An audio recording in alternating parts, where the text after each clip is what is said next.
Hi, everyone, and thanks for tuning in. Today, we're joined by a very special guest, our celebrity astrologer, Debbie Frank.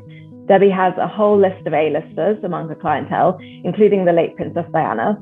But today, the big story that has got everyone talking, it's been rumbling on for a few days, a couple of weeks now, is are Ben Affleck and Jennifer Lopez really getting back together? Now, we know that the couple dated in the early noughties, they got engaged, they made a film together, but 19 years on, did anyone see Bennifer 2.0 happening? So, Debbie, you've had a look at their charts now, and can you tell us, are Ben and J-Lo really, was this reunion really written in the stars? Was it on the cards? What's fascinated me is that when they first got together in 2002, the node, which is the karmic point, was there on it.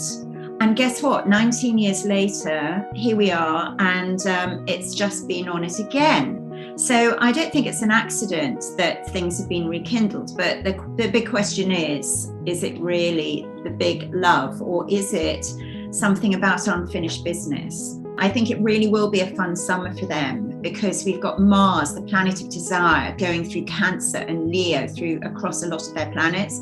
And so I think they really will stick together for this time and have a fun time. And then also there's an eclipse on this karmic point, the destiny point, on June the 10th. And I'm looking at that, and I feel that is one of the big deciding factors. So we'll have to wait and see, because it might be, they're both super idealistic, I would say. I mean, not so great at the nitty-gritty of relationship. Okay, and were you surprised? Were you surprised that there was a possible reunion? Not at all, because, on so many levels, they are a match, because they're both Leo suns. So they enjoy treating each other as the king and queen of the Hollywood jungle. And more than that, the moon, which is, what you're really like emotionally, they both have the same moon in Scorpio. That's a very intense, very passionate moon. So it's very hard for them to let go of each other. It's like that old Eagles song, Hotel California, you can check out, but you can never leave, So they're kind of perhaps always in the back of each other's minds. But there is some incompatibility as well. I mean, they both want to be number one. That's the Leo thing. They're kind of both stubborn. They both think they're right. And, not being able to handle the nitty gritty, not being able to really get through those sort of tougher times is not exactly conducive to long-term relationships, but it's certainly the stuff of headlines. It's certainly the stuff of romance that they have between them. Well, when they first started dating, Ben had just had his Saturn return, which everyone gets when they're 29 to 30. So when you have that, you often want to settle down. So he was kind of ripe for the picking. He's a couple of years younger than her. And because he's got that Saturn link, which falls onto her Venus, she also wanted a serious relationship.